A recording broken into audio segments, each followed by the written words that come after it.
But lads, come here, and we can talk about all the games, and there's no doubt about it. Like, there's a smile on people's faces going to games, and they're coming up to you now saying they're enjoying the game of Gaelic football, and there's no doubt about higher scoring, more pace, more fluidity to the game. But it would be remiss of me, and I think it's not to talk about the elephant in the room. And we talk about what Jim Gavin and the FRC have done, and Jim is very quick to note that it's not rule changes they've brought in, it's rule enhancements. And I actually went to the dictionary to find out what is a rule enhancement. And enhancement means improvement in quality. But there's one rule change, enhancement, that is not improving the quality of the game, that is doing nothing for the game of Gaelic football, and that is the 12 versus 11, the goalie being the extra man. And they did huge work. The FRC did huge work, huge research, going back over the data, huge research with players, with all the stakeholders, getting submissions from all the different people, thousands of submissions. Are you telling me that somebody came up and said, oh, lads, we need to change the rule. We need to have the goalies up the field as an extra man. There isn't a single person in this world that made a submission with that rule. It is a joke. It is wrong, wrong, wrong. Because the elephant in the room in Gaelic football over the last number of years was primarily the overuse of hand passing. And as long as you have an extra man, 12v11, you're still getting the same thing. Recycling, slow build up. Meath went down to 14 men against Down last week. They brought the goalkeeper up. They created a 12 versus 11. They kept possession for almost 4 minutes, and the goalkeeper, Harry Hogan, had the ball 10 times. That is the old style football, and we need to get rid of it. Don't even wait to the end of the league. Scrap it now. Yeah. Jesus, I'll tell you this. I'm 69 with a bad knee. I could nearly perform the role they're playing in. It's a free role. It's a show pony role where they're free. No one is touching them, and they have a couple of free shots to goal. It's wrong. It's doing nothing for the game. Dick, that was the premise of your column in Monday's paper, so you might explain. Pat's just stole on me line, so he has after my column yesterday. Rant over. Thanks, Pat. I wrote it actually. I swear he did actually. But Pat's my ghostwriter. Tell us right. Come here, but I 100% agree. And I remember a comment, and I think the next time one of the FRC or Jim Gavin's been interviewed, a very straight question needs to be asked. Was it foreseen in your new rules that the goalkeeper would become what they have become? Yes or no?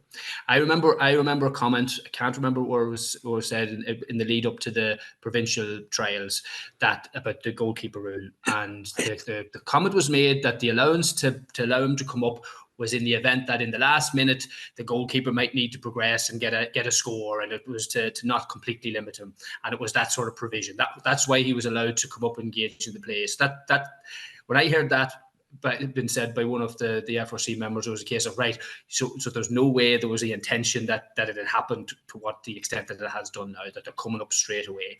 So I would think this is definitely, I wouldn't say an oversight, but a huge sense of an unintended consequence, and it is not good for the game, and it's going to get worse. Like you're spot on, Dick, because you take, when the games get serious, when it goes to the business end of the year, and you take an All-Ireland final, and Dublin are 1 point up with 4 minutes to go, with the goalkeeper up 12 versus 11, game management, they can kill a game. We're going to get the same 3 and 4. Look, against Dublin last, they had kept possession for 3 and 4 minutes. Evan Comerford was up. Look, the bottom line is a housekeeper minds a house. A goalkeeper's primary role is to be a goalkeeper. And I look at youngsters who aspire to be a goalkeeper and wanted to be a goalkeeper at club, with county, and they practice all the skills of shot stopping, they're working their agility, they're working their kick-outs, they're working catching the high ball. And now they're being told, lads, we don't need you anymore. The game has changed. We don't need you. We're bringing in the midfielder. It's wrong.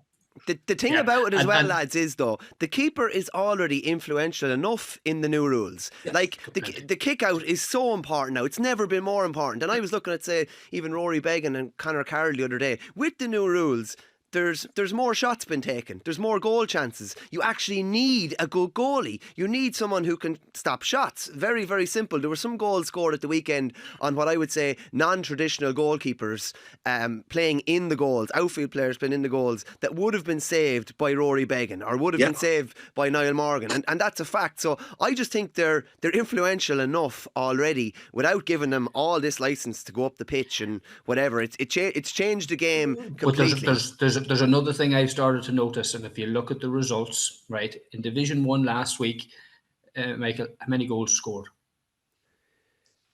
2. Okay. Yeah. If you take the Kerry game, the Kerry-Derry free-for-all out, most of the games now, there's an average of less than 1 goal per game in all the Division 1 games. Okay, so what's happening, if you take the Mayo Tyrone game as an example, teams are starting to say, well, with this keeper coming up, we're going to get too exposed. If we come out and push up, we're going to leave too much space behind. So what's going to happen? They all sit in and protect the arc and then allow what you're saying. So that's already set in play, and that trend is going to continue, because if you push out, which is what you want, that was the intention of the FRC, that there'd be 11v11, they'd push out, and you would then have space in behind. But teams are saying, not when there's a +1. I ain't pushing out, because that keeper's just going to come in over the top. There's going to be a +1. So they're dropping off, they're minding the house, less goal chances, less goal scores, more lateral play. So that's a worrying trend that has to be addressed. Yeah.